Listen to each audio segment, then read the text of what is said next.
இந்த வீடியோவை உங்களுக்கு வழங்குவோர் மாலை முரசு செய்திகள் தொலைக்காட்சியின் படிப்போம் ஜெயிப்போம் உயர்கல்வியை தேர்ந்தெடுப்பதில் உள்ள சந்தேகங்களை தீர்க்கும் நிகழ்ச்சி தினமும் மாலை 5 மணிக்கு. தொடர்ந்து தற்போதைய நேரத்திற்கான தலைப்புச் செய்திகளை பார்க்கலாம். பெங்களூரு சின்னசாமி மைதானத்தில் RCB அணியை வரவேற்க திரண்ட ஆயிரக்கணக்கான ரசிகர்களால் பயங்கர கூட்ட நெரிசல். குழந்தை, பெண் உட்பட 11 பேர் பரிதாப உயிரிழப்பு.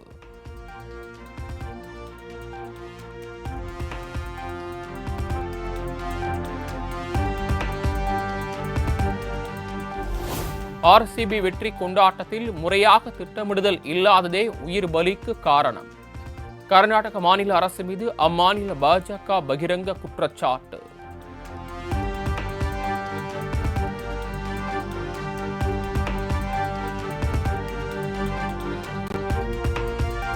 எதிர்பார்க்காத அளவுக்கு ரசிகர்கள் கூடியதே பாதிப்புக்கு காரணம் என கர்நாடக துணை முதலமைச்சர் TK சிவக்குமார் விளக்கம். மக்களிடம் மன்னிப்பு கோருவதாகவும் ஓப்பன் டாக்.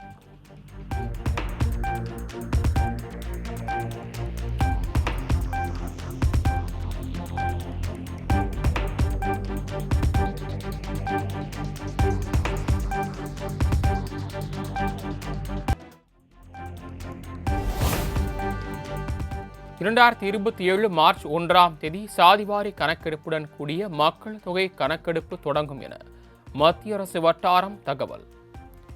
மலைப்பகுதிகளில் 2026 அக்டோபர் 1ஆம் தேதி முதல் மக்கள் தொகை கணக்கெடுப்பு நடைபெறும் என எதிர்பார்ப்பு.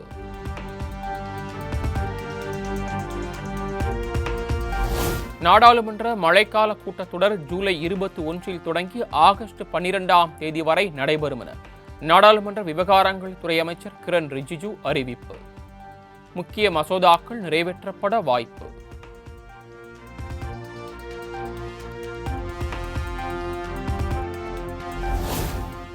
மத்திய உள்துறை அமைச்சர் அமித்ஷா வரும் 8ஆம் தேதி மதுரை வருகை.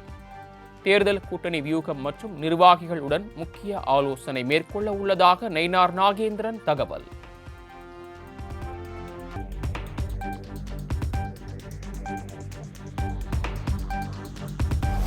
திமுக முன்னாள் அமைச்சர் பொன்முடிக்கு எதிரான செம்மன் குவாரி வழக்கு.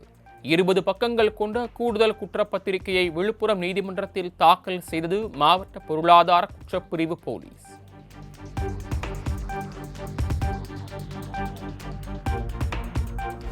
நாம் தமிழர் கட்சி தலைமை ஒருங்கிணைப்பாளர் சீமானுக்கு எதிராக DIG வருண்குமார் தொடர்ந்த அவதூறு வழக்கு விசாரணைக்கு உகந்தது என திருச்சி குற்றவியல் நீதிமன்ற நீதிபதி விஜயா அறிவிப்பு.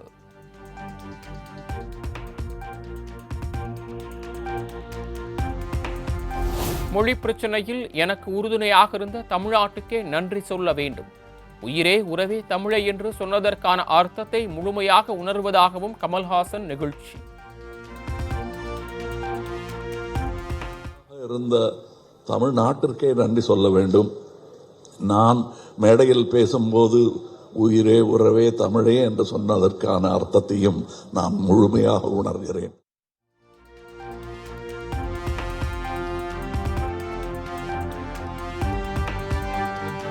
தமிழில் இருந்து கன்னடம் பிறந்தது என கமல்ஹாசன் பேசியதில் எந்த தவறும் இல்லை என அமைச்சர் KN நேரு ஆதரவு.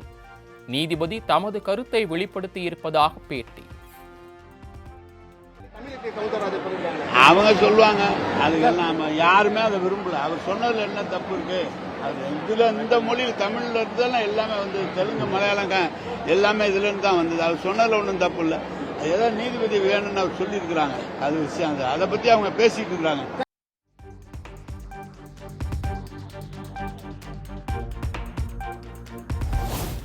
நாளை ஒரு நாள் மட்டும் கமல்ஹாசனின் தக் லைஃப் படத்தின் சிறப்பு காட்சிக்கு தமிழ்நாடு அரசு அனுமதி.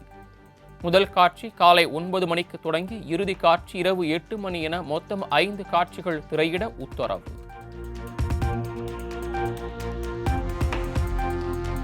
கமல்ஹாசனின் தக் லைஃப் திரைப்படத்தை சட்டவிரோதமாக இணையதளங்களில் வெளியிட தடை விதித்து சென்னை உயர்நீதிமன்றம் உத்தரவு.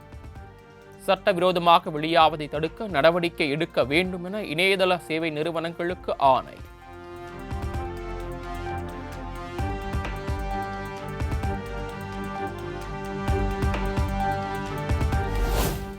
பரந்தூர் விமான நிலைய கட்டுமான பணிகள் தொடர்பாக முதலமைச்சர் மு.க.ஸ்டாலின் ஆலோசனை.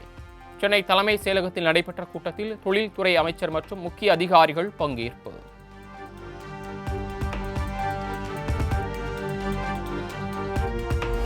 தமிழ்நாட்டில் கொரோனா பாதித்து 76 வயது முதியவர் உயிரிழப்பு.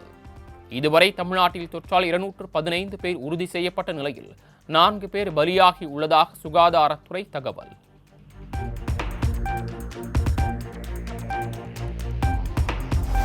கொரோனா பரவலால் பதற்றப்பட தேவையில்லை என மக்கள் நல்வாழ்வுத்துறை அமைச்சர் மா. சுப்பிரமணியன் விளக்கம். முதியவர்கள், கர்ப்பிணிகள் பொது இடங்களுக்கு செல்லும் போது முகக்கவசம் அணிய அறிவுறுத்தல். பாதிப்பு இருப்பவர்கள், இதய பாதிப்பு இருப்பவர்கள், சிறுநீரக பாதிப்பு இருப்பவர்கள், இது மாதிரியான பாதிப்பு மிகுந்தவர்கள் பொது இடங்களுக்கு போறப்ப ஆயிரக்கணக்கான நூற்றுக்கணக்கானவர்கள் கூடுகிற இடங்களுக்கு போகும்போது முகக்கவசம் அணிந்து செல்வது நல்லது என்று அறிவுறுத்தப்பட்டிருக்கிறது.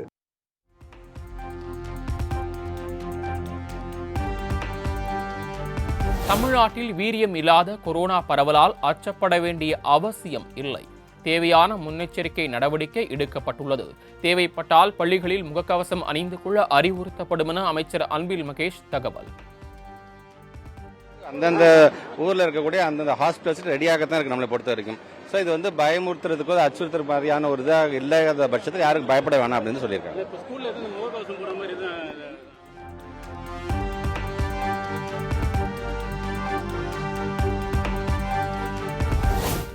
சென்னை ராயப்பேட்டை அதிமுக தலைமை அலுவலகத்தில் எடப்பாடி பழனிசாமி தலைமையில் நடைபெற்ற அதிமுக எம்எல்ஏக்கள் கூட்டம்.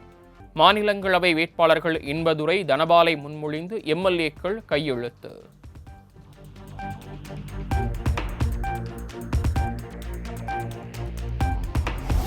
செங்கல்பட்டு மாவட்டம் மாமல்லபுரத்தில் தமிழக வெற்றிக் கழகத்தின் 2ஆம் கட்ட கல்வி விருது வழங்கும் விழா கோலாகலம். பொதுத் தேர்வில் சிறப்பான மதிப்பெண்கள் பெற்ற மாணவ மாணவிகளுக்கு விருது மற்றும் பரிசுகளை வழங்கினார் விஜய்.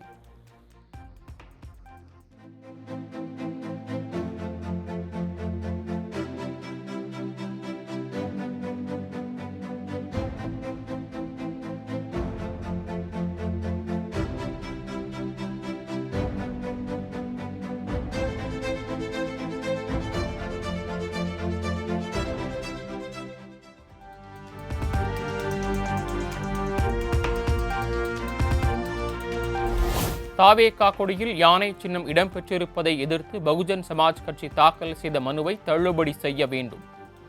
2 கொடிகளுக்கும் ஏராளமான வித்தியாசங்கள் இருப்பதாக சென்னை சிட்டி சிவில் நீதிமன்றத்தில் ஆனந்த் பதில் மனு.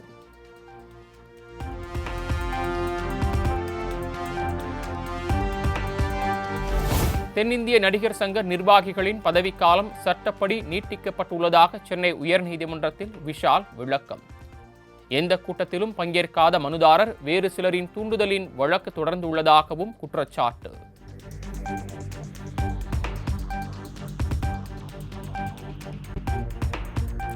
ஆடல் பாடல் நிகழ்ச்சிகளுக்கு நிபந்தனையுடன் அனுமதி வழங்கி உயர்நீதிமன்ற மதுரை கிளை உத்தரவு. மனுதாரர் ஊராட்சி செயலாளரிடம் 25,000 ரூபாய் செலுத்த உத்தரவிட்ட நீதிபதி அந்த நிதியை நீர்நிலைகளை தூர்வார பயன்படுத்த அறிவுறுத்தல்.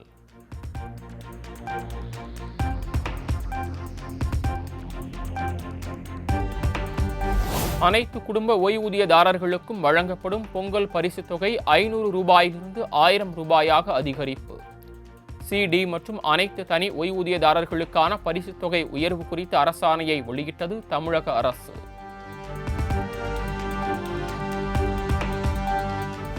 இருங்காட்டுக்கோட்டை சிப்காட் தொழில் பூங்காவில் 300 கோடி ரூபாயில் அமைக்கப்பட்டுள்ள ரோபோட்டிக் இயந்திர உற்பத்தி ஆலை சென்னை தலைமைச் செயலகத்திலிருந்து காணொலி வாயிலாக திறந்து வைத்தார் முதலமைச்சர்.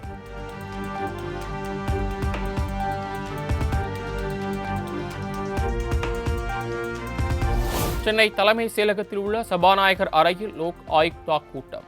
அரசு ஊழியர்கள் மீதான வழக்குகள் தொடர்பாக முதலமைச்சர் மு.க.ஸ்டாலின் தலைமையில் ஆலோசனை.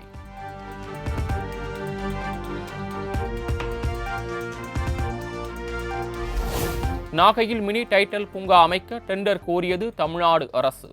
டைட்டல் பூங்கா மூலம் ஏராளமானோருக்கு வேலை வாய்ப்பு கிடைக்கும் என தகவல்.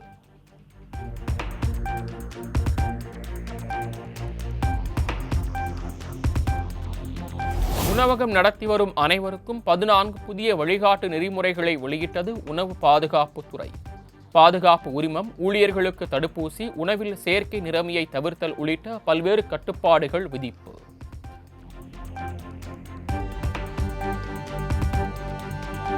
பள்ளிக்கரணையில் கடந்த ஆண்டு இளைஞர் ஆணவ கொலை செய்யப்பட்ட வழக்கை சிபிஐக்கு மாற்ற முடியாது என சென்னை உயர்நீதிமன்றம் திட்டவட்டம். கொல்லப்பட்ட பிரவீனின் தந்தை தாக்கல் செய்த மனு தள்ளுபடி.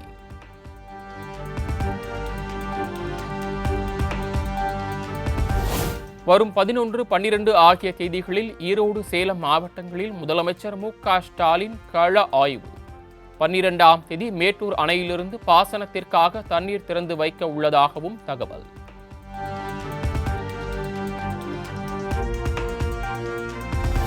அப்சல் நிதி நிறுவன மோசடி வழக்கு 7 ஆண்டுகளாக குளிர்சாதன பெட்டியில் வைத்தது போல உள்ளதாக உயர்நீதிமன்ற மதுரை கிளை காட்டம். இனியும் பொருளாதார குற்றப்பிரிவு போலீசார் கூறும் காரணங்களை ஏற்க முடியாது என கூறி 6 மாதங்களில் வழக்கை முடிக்க ஆணை.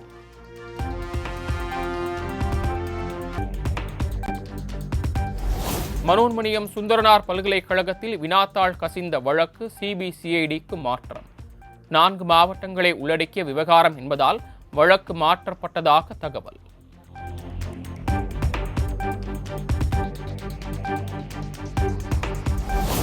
ராப் பாடகர் வேடனிடம் வீடியோ காலில் பேசிய விசிக தலைவர் திருமாவளவன்.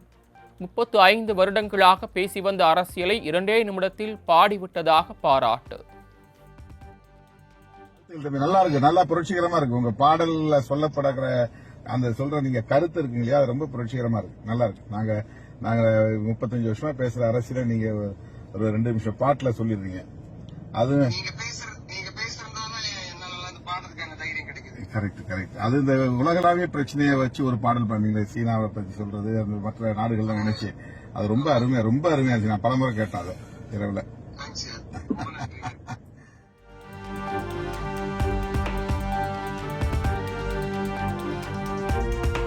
தருமபுரி எஸ்பி அலுவலக வளாகத்தில் கோழிப்பண்ணை உரிமையாளர் தீக்குளிப்பு.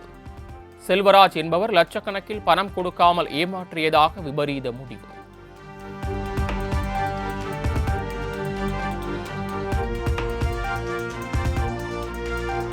சென்னை விமான நிலையத்தில் விமான போக்குவரத்துக்கு இடையூறாக பறக்கும் பறவைகளை விரட்ட இடி ஓசை எழுப்பக்கூடிய புதிய கருவிகள் அறிமுகம். தண்டர் பூம்ஸ் எனப்படும் கருவிகளின் செயல்பாடு இன்று முதல் செயல்பாட்டுக்கு வந்தன.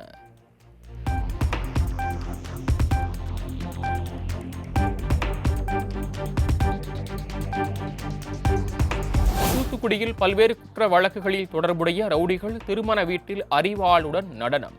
தகவலறிந்து சென்ற காவல்துறையினர் 3 பேரை கைது செய்து சிறையில் அடைத்தனர்.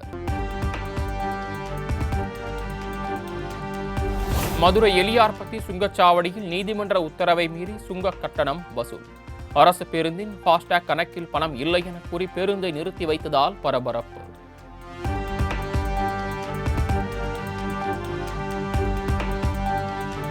முதுமலை தெப்பக்காடு யானைகள் முகாமில் பாகனை தாக்கிய வளர்ப்பு யானை. நூல் இழையில் உயிர் தப்பிய பதைவதை பூட்டும் காட்சி.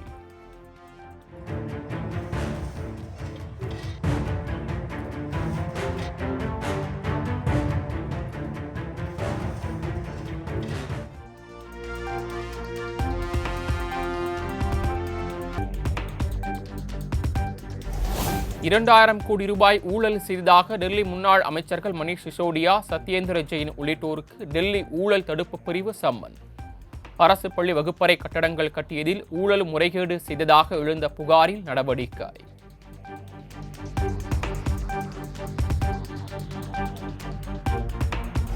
கோதுமை, சோளம் உள்ளிட்ட பயிர்களுக்கு பாதிப்பை ஏற்படுத்தும் வைரஸை அமெரிக்காவிற்கு கடத்திய 2 சீன ஆய்வாளர்கள் கைது. அமெரிக்காவில் கால்நடைகளுக்கு நோய்களை ஏற்படுத்த சதி என FBI இயக்குனர் காஷ் படேல் குற்றச்சாட்டு.